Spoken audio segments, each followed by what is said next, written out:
everybody, it's Romania Black, and we're on the final rounds of the 2024 Top Husbando and Waifus. And last week, Romania had some wine chan and maybe got a little bit too tipsy afterwards, so we're going to sober up for our final three categories going into finishing up and seeing which Husbando and Waifu claimed the crown this year. So first and foremost, I am going to talk at the end of this video about what I want to do next year. So if you want to stick around for that, make sure to stick around because I'm going to talk about it at the end of the video. It's going to be different next year. I've already decided, and I'll talk more about it then. But special thanks to all the patrons who voted for these rounds, especially these last three when it gets down to the nitty gritty, because last week was a bloodbath.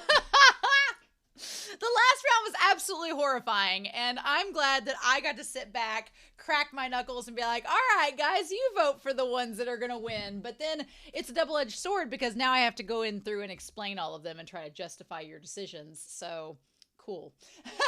But in any case, we are going to start out. We had our Elite 8 narrowed down from the Sweet 16.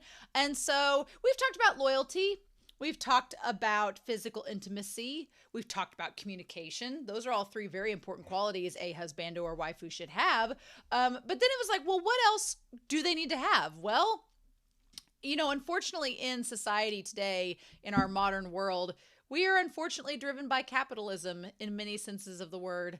And not only that, but emotional capitalism. So this category for the Elite 8 was financial and emotional security, because I don't want no scrubs. In the words of TLC, I don't want no scrubs. We need somebody that can be financially independent, but also give us some emotional security as well. So let's start out the husbandos and look at our Elite 8. Now, I went back to doing the regular polling at this point. We've reseeded the brackets. We've done our deeds. There's no going back now. So now it was a matter of, we've got our Elite 8, emotional and financial security. What do we do? So with the results from last round, we had Nanami Kento versus Ash Lynx. Right off the bat, huh? This one is a really hard round. At this point, they're all hard rounds. At this point, y'all have voted the cream of the crop. This is the creme de la creme. This is the best of the best. So all the rounds are going to be difficult, right? But I was honestly amazed at how very one-sided this first round was. Nanami versus Ash. Now, emotional security, you can argue lots of things about Ash Lynx. And Ash tries not to be an outwardly emotional individual, much like Nanami, but I feel like Ash and Nanami both at their core, they are deeply caring of the people they are close to, whether it's romantically or whether it's platonically. If you are on Ash or Nanami's team, they are going to support you and fiercely fight for you no matter what. And I feel like both Ash and Nanami have shown moments of giving emotional security, whether it was platonically for Nanami telling Yuji about, you know, living a good life and dying a good death, or whether it was Ash and Eiji like going over their own insecurities and their futures together. Both of them have shown the ability to be emotionally secure for their partner. So then the question comes, like, financially secure. Well, Ash is in a gang and Nanami has a 9-to-5. This wasn't even a close round. This was 82% to 18, y'all. That was not even considerate. Nanami like blew away 50 votes versus Ash's 11. I feel like Nanami having a legit stable job is what kind of elevated him to win this round, and Ash being like, well, I'm in a gang and yeah, it's run by Dino, but I don't know. So it makes sense why Nanami makes it to our final four. But I feel for Ash. Ash is such a great character in Banana Fish, and I'm glad he made it to the Elite 8, but he does not advance, and Nanami does to the final four. Then we had 2 rounds back-to-back that were incredibly close. I mean, really close. We had in this next round, these 2 characters, if you told me they were going to make it to the Elite 8, I'd be like, that's cool, but I didn't expect it. Aki Hayakawa from Chainsaw Man and Rei Suwa from Buddy Daddies did not see these two characters making it to the Elite Eight, but I was really happy that they did. So, emotional and financial security. This one cracked me up so much in the Discord because there are a lot of Aki stans on Patreon, and I was like, okay. And a lot of people that read the manga. I have not yet. I'm still strictly anime only. But speaking for Rei, having emotional security alongside Aki. I feel like Aki and Rei emotionally are very similar in the security they provide. They're both kind of like standoffish, quieter characters, but there is like a storm brewing under the surface where you can tell that, like with Nanami and Ash, if you get them riled up about somebody they care about, they are going to fight fiercely for them. Now, my thing on the emotional security end of the spectrum was that we have seen with Aki an example of him verbally, among others, standing up for someone he cares about and saying that he would provide that security. Now, that was a verbal declaration. Has he actually shown to provide that security? I mean, he does house Denji in his apartment and take care of him and cook for him. So I guess that's emotional security. But so does Rei. Rei is a cook too. He's able to cook and provide, and he's shown that he's willing to go the distance for his partner. So I felt like with emotional security, both Rei and Aki were pretty even keel, at least from what I know of Aki. So then it comes to financial security, and the people came out in droves on Discord. It was mainly 3 people, but their voices felt like droves, where I was like, you know, Rei kind of has a financial backing. He kind of has money in the bank. I mean, you could argue him and his father's relationship is tumultuous, but you know he has some money stored in the bank and was able to live off of it. So I feel like Rei is able to be financially secure. And they end up, you know, again, we're getting into spoiler territory at this point, which you all have known in the last several rounds. We're getting into mild spoilers. At the end of the day, he ends up, you know, he opens a restaurant. He's able to provide for security for him and Kazuki and Miri. I'm like, that seems like a financially stable thing. So I was like, oh, it'll be Rei. Absolutely. Because Aki, even though he has a government job, which living in the US, government jobs do pay well, you do have a nice security, you know, bonus and insurance package, I'm sure, and some nice little, you know, you've got your pension waiting on you, but you are literally fighting demons and will probably die at any moment. So I was like, I don't really know if financial security is, you know, up in Aki's deal. But then people in the Discord were like, well, since Aki is a government worker, if he does die, there's a severance package and his partner will get a lot of money from it. And I'm like, yeah, that's financial security, but then you lose your partner. Is it worth it? But the one that got me, the part that got me as the justification as to why Aki was better than Rei, and I kid you all not, the justification was in the Discord, well, sometimes restaurants aren't a sound financial strategy.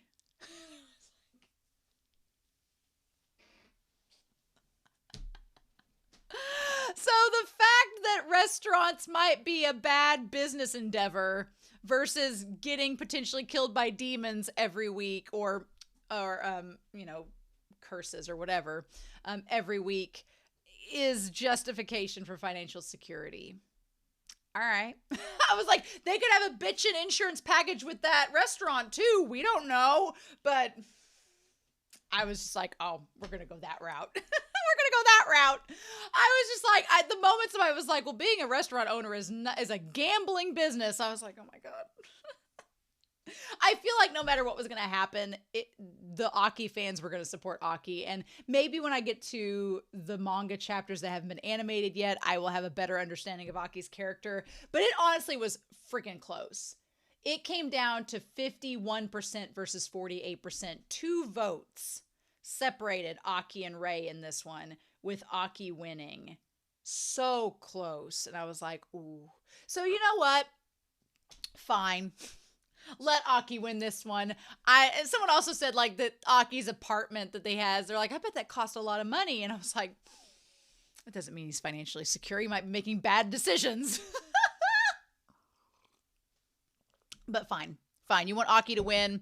Fine. Aki's going to advance to the final 4. I didn't think Aki Hayakawa would be in the final four. But then again, I didn't think Rei Suwa would be either. So it was going to be an interesting, definitely the dark horse of this bracket for sure. But Rei, you made it to the Elite Eight, so you're still a husbando in our hearts. We'll take it. Now, this next round here was also insanely close. It was Vash the Stampede versus Yuji Itadori. I would say of everyone on the Husbando Elite Eight, these two, to me, are the least financially secure. I think of all 8 candidates, because Yuji's a kid. Yuji's a teenager who's literally a student. He doesn't have a job. There's no financial security with Yuji. We don't even know if he has a bank account. We know nothing about Yuji's financial situation. For all we know, his grandpa left him some money, but we don't know how much. So Yuji is not financially secure, and Vash literally has nothing. So I'm like, there is no financial security with either Vash or Yuji. So then it comes down to emotional security if you're going that route. And that one becomes hard because both Vash and Yuji offer emotional security in their own ways. They're both basically golden retrievers. So that one, I feel like it's a toss-up. And I honestly, after thinking about it a while, was like, whatever happens, I'm going to be fine with whoever wins this one. And just like the round with Aki and Rei, it came down to 2 votes to separate the winners. But Vash the Stampede came out with 51% over Yuji's 48%. I'm so proud of the Trigun representation in this bracket, because when I did nominations, I had finished Trigun, earlier in the year, but I was like, oh, nobody's going to vote for Trigun because there's not a lot of people that have watched it. I don't know. Y'all did me proud. I'm so proud of y'all. So yeah, Vash advances on to the final 4.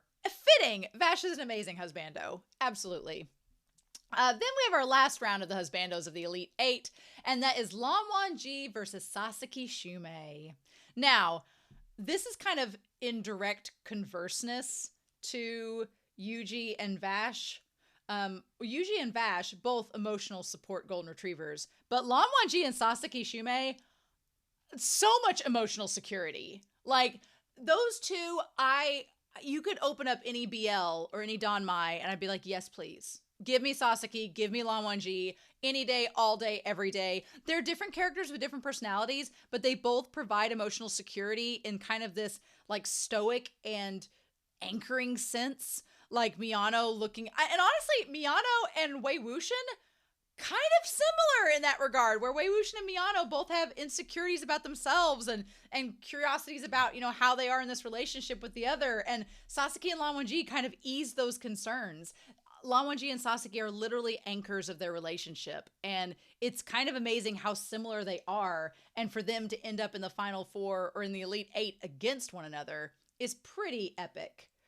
But with that being said, when it came down to it, and emotional security, they were similar, but when it comes down to financial security, Sasaki, I'm sure he has a good home life. His parents probably provide for him. He's got a job, so he's got some security there. But Lan Wangji, y'all, bitches got money. I would say of all the candidates on the Elite 8, Lan Wangji is the richest bitch of them all, and you are going to be in the lap of luxury. You want to go to Gusu? You want to have your own library? You got it. You want booze anytime you want to? You got it. Lan Wangji, he's going to roll out the red carpet, and then he's going to slather you in bunnies and in rum and in kisses. He's going to have you covered. I'm like, yeah. Lan Wangji got 63% of the vote on this one, but Sasaki put up a pretty good fight with 36%, but the moment financial security was mentioned, I was like, Lan Wangji's the richest bitch out of all these guys. There ain't no way he's getting beat in that department. So our final 4 husbandos then were Aki, Nanami Kento, Vash, and Lan Wangji. A very hearty, very well balanced, nobody from the same franchise making it into our final 4. So exciting. Then we had the waifus. Now, the waifus, this one I was really interested in. We had Akane Tsunemori from Psycho Pass versus Violet Evergarden from Violet Evergarden. Emotional security-wise, I do love Violet an awful lot. But if we're looking at emotional and financial security, Violet does have a job working at the letter company. Seems legit. She does end up kind of being with Gilbert towards the end. So I'm like, is she gonna have a job after that? I don't know. But she's working at the letter company, has a job, has some financial security, and emotional security. I think Violet does provide emotional security, but I do agree with 61% of the vote that Aane just does it better. I think Aane having, now granted, we have the same issue with Aki, and I know a lot of people are going to call me out and be like, you're a hypocrite because Aane is dealing with a dangerous organization she works for, just like Aki is. But, you know, Akane's not dealing with monsters, like supernatural creatures. She's dealing with like real life things. And you know what? I'm going to lean in. If we could go in, if Aki's going to have that severance package, well, who says Aane don't either, you know? She's got that insurance. But I do think Aane does go out of her way to try to understand people and offer emotional security. And plus, yeah, she's got that insurance. She's fine. I'm glad that Aane made it to the final four, but I am sorry that she went up against Violet because Violet was a worthy opponent, and I would have been happy seeing Violet get into the final four as well. But that's the way the rounds work, so what can we do?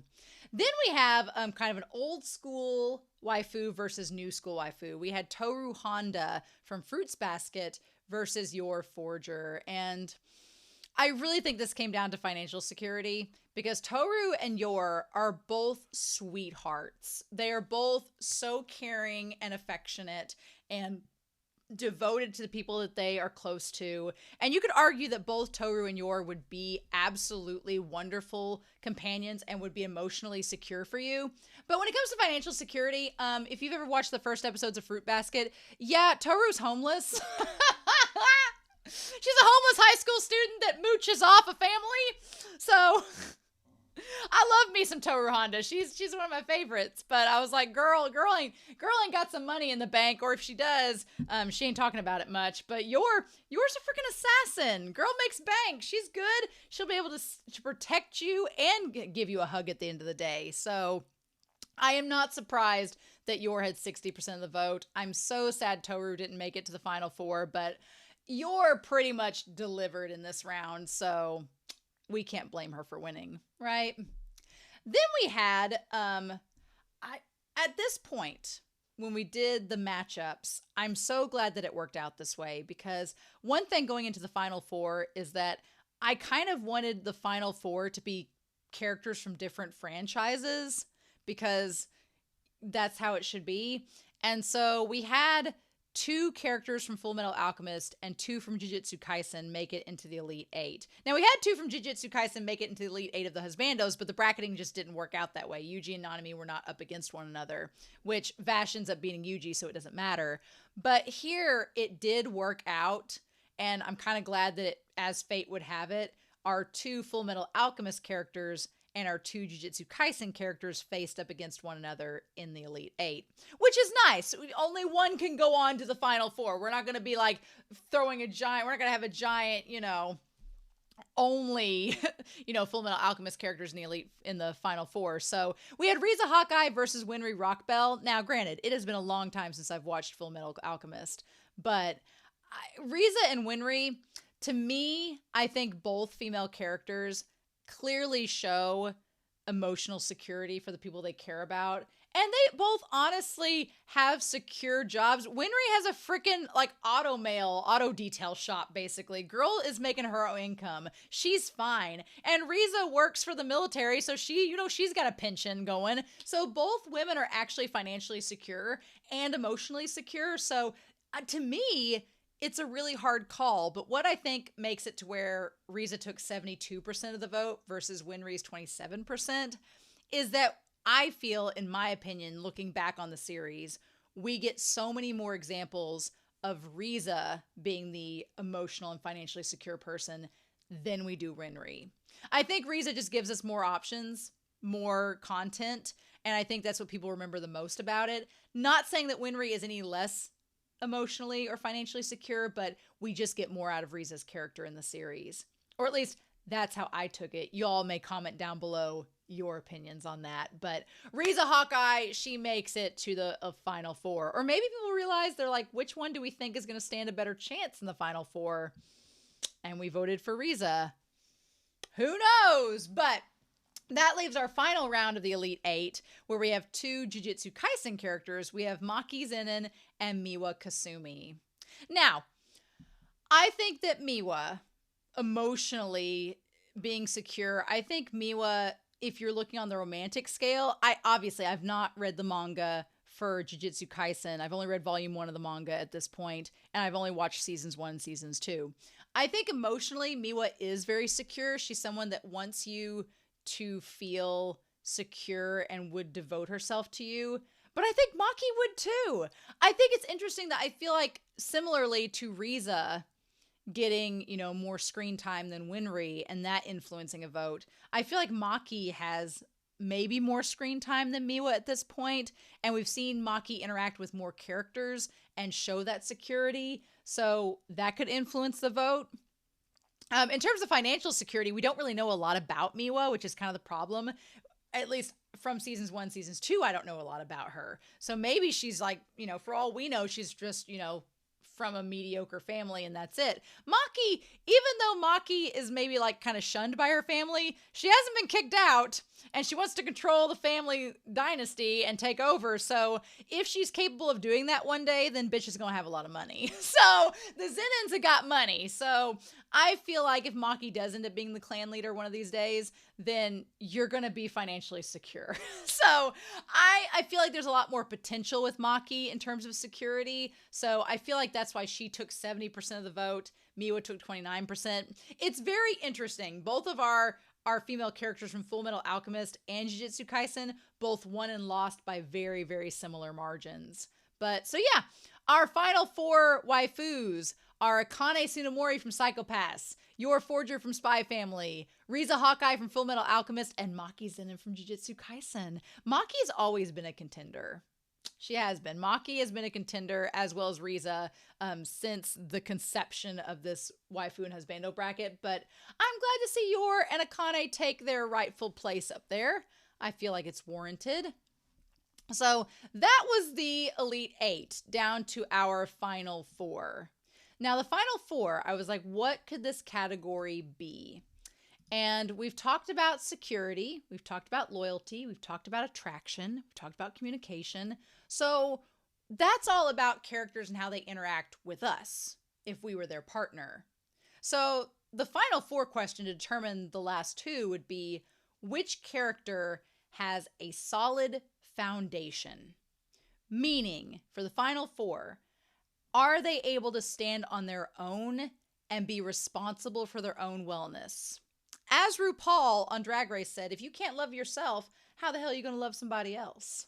So that is the question, right? So we had our final 4. We had a lot of responses for this one. I think this one had the most responses out of any of the brackets, which is great. There were not really any close calls. So that was good too. I was like, oh, okay. No, we've pretty much decided on this one. But damn. Our first round of the final 4 was Nanami Kento versus Vash the Stampede. Y'all were like, we know a man that's got some solid foundation. 80% of the vote. It was not even close. I think this was like one of the biggest, there's maybe even an 82% in the bracket this year, but 80% went to Nanami Kento. And you know what? If you've watched Trigun, we love Vash. Vash is our golden retriever husbando. We love him. Stable is not really the word I would use to describe Vash. Whereas Nanami is the freaking adult of all adults. Nanami gets up every day for his 9 to 5, goes to that shop, gets his sub sandwich, and goes to work and doesn't bitch, and he just comes home and takes care of it afterwards. Like, Nanami is able to stand on his own and sustain himself, right? Vash sometimes needs a little help. So that one explains, but yeah, I was so excited. I'm like, Nanami getting into the top 2, the finals. Then we had Lan Wangji versus Aki Hayakawa from Chainsaw Man. The funny thing is, back a few rounds ago, it was supposed to be Lan Wangji versus Aki too. And it's so funny. There is a huge Dom Mai following on my Patreon. Lots of people have been following me with MXTX's work, like Heaven Official's Blessing and Modao Zushi. And the moment this round got announced, there were so many people in the Discord that was like, son of a bitch, Aki's losing. And Again, I think that this one is a little bit harder for me because I only know Aki from one season of Chainsaw Man. I don't know his character that well, right? Whereas Lan Wangji, I followed him through 3 seasons of the Donghua, through a like 211 chapter novel, through like how many episodes of audio drama, through a 50 episode live action series. I can tell you a lot about Lan Wangji, but I don't know as much about Aki. I'm actually impressed it was as close as it was. The Aki fans, they tried. They came out in droves. They tried, but it ended up being Lan Wangji getting 57% of the vote and Aki getting 42%. It was so close. It was close. It wasn't, like a nail biter, but I was like, they gave him a run for his money. And at one point it was really super close. And I was like, ooh. And then Lan Wangji supporters came out and were like, nah, we got this. But yeah, I think Lan Wangji being able to stand up on his own, he goes through a lot in Modao Zushi and a lot of trials and tribulations for his partner. But I think for me, what cements it is we see him in the novel go through all of this stuff without his partner there. And at the end of the day, he's still able to stand on 2 feet and have this solid foundation and be able to withstand the trials and tribulations that are given to him. And I think that's what gives him an edge, is that we see it happen and we're like, oh yeah, no, he'll be fine. Whatever happens, he's going to be good. So, yep. So Lan Wangji and Nanami to the top 2. I'm so impressed. We'll talk about this in just a second. I'm so happy. But then we have, for our waifus, we had Riza Hawkeye versus Yor Forger. And I was like, I didn't know, because Yor is from a newer series. Spy Family's pretty new, has a big following. Riza's old school. It's Full Metal Alchemist. It's a bit nostalgic, but how many people have watched Full Metal Alchemist? Do they know? I was pretty concerned, but nah, 69%. 69% voted for Riza over Yor. And honestly, I mean, what we've seen, because I've only seen season 1 of Spy Family, what we've seen out of Yor is she does check off so many boxes, and we assume she can stand on her own 2 feet and be sustainable because she has been up until this point. But she does say that at the beginning of the series that she does need to be in a relationship with Lloyd to keep doing what she's doing. Whereas Riza don't need no man. Riza is able to do whatever she needs to do, right? She don't need no man. I mean, it's nice when Roy's there, but she's able to hold her own pretty well. And there are a few times where she needs help from Roy and other characters, but Yor's in the same boat. So I feel very confident that Riza was chosen to win this round. I think it was a good decision.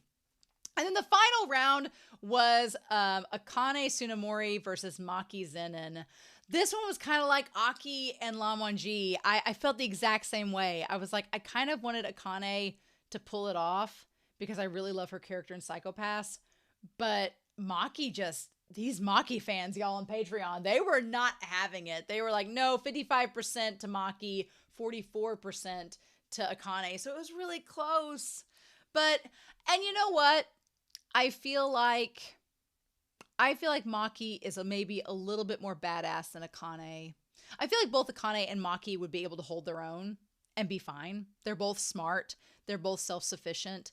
But I think Maki maybe is a little bit more physically strong than Aane. And in their respective worlds, I feel like Maki is less restricted by the limitations of the society and the world building that she's a part of than Aane is. So in that regard, I can absolutely see why Maki would have won, but so close, so close. So our top 2 husbandos at this point were Nanami and Lan Wangji.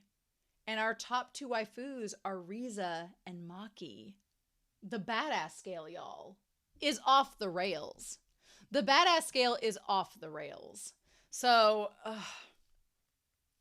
I was really, really happy with this final round and these top 2 on each side. With the waifus, I mean, Maki and Riza are very satisfying choices. I don't think there's anything wrong. I always feel like I don't know Maki enough because I've not seen enough of Jujutsu Kaisen, but I trust Patreon.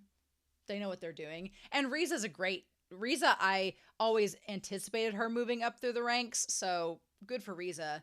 But I think Riza's only been beat by the ones I think in the years past, the ones that end up winning are the ones that she went up against. So her time had come, right? And then Maki has always been a strong contender. So it makes sense for her to be here too. But I'm going to be honest with y'all.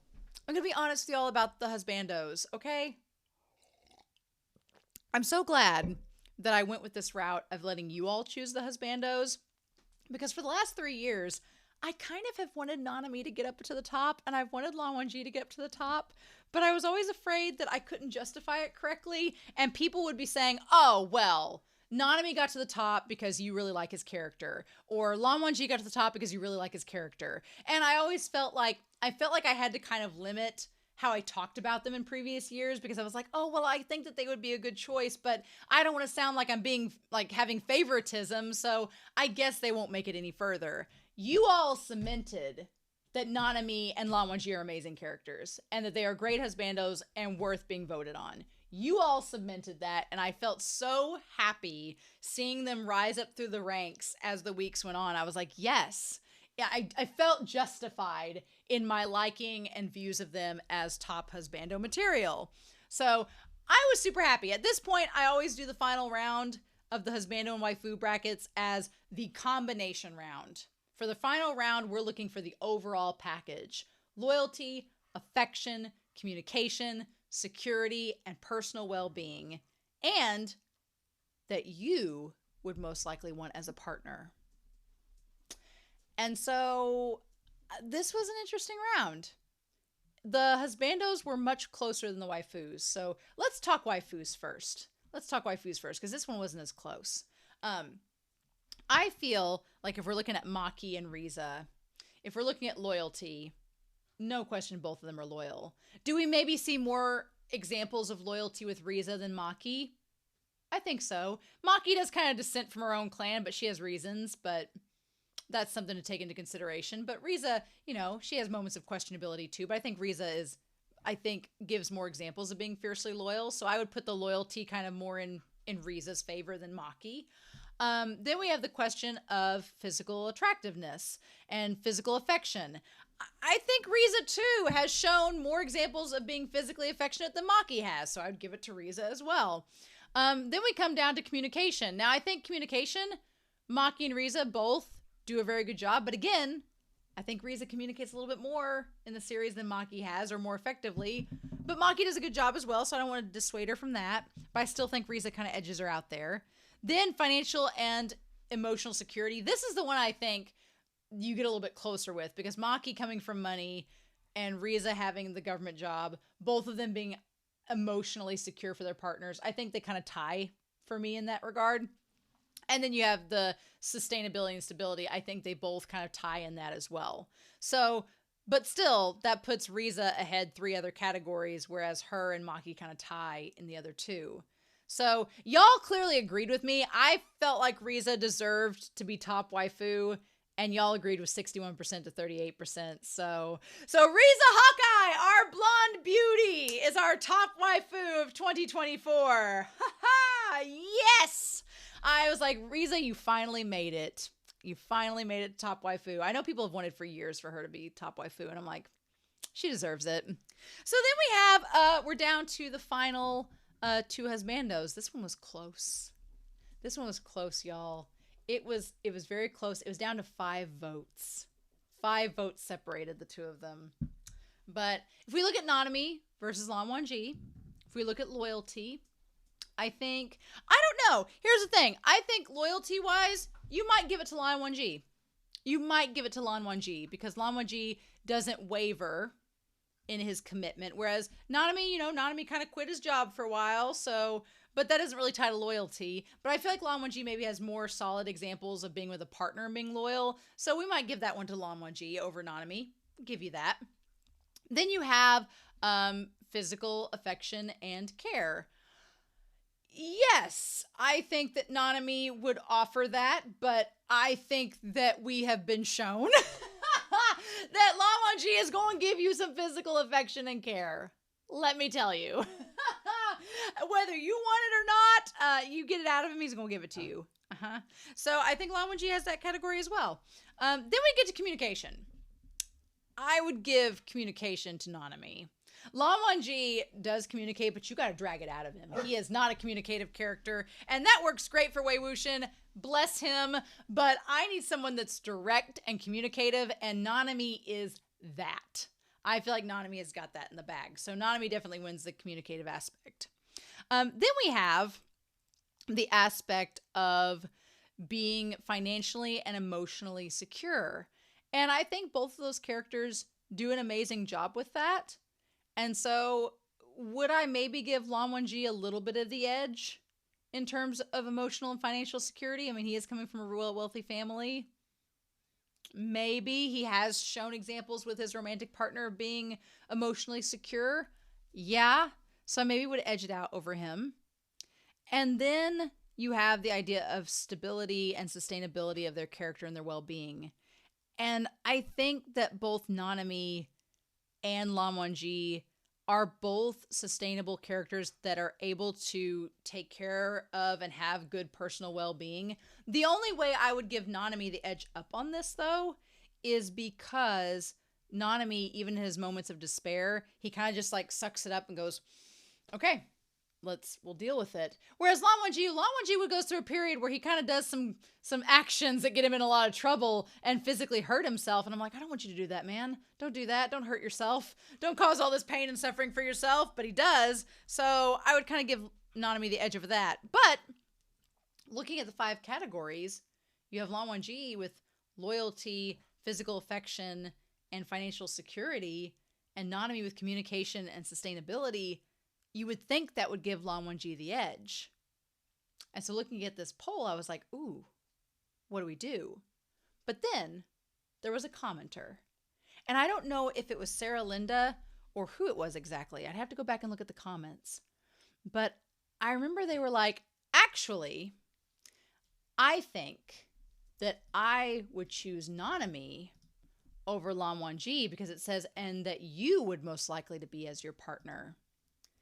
And the reason why they said Nanami was they would not want to wait around for Lan Wangji to figure it all out. And I was like, oh, okay, so no. They were like, nope. They were like, I'm not waiting around for Lan Wangji to figure it all out and me have to talk him through it all. Nanami would get it the moment you put it down on the table. He'd be like, okay, let's do this. So they were like, I'm not waiting around for Lan Wangji. I want Nanami right here, right now, and he'd be all for it. We wouldn't have to have this giant circling around a bathtub waiting to figure stuff out. And I'm like, fair enough.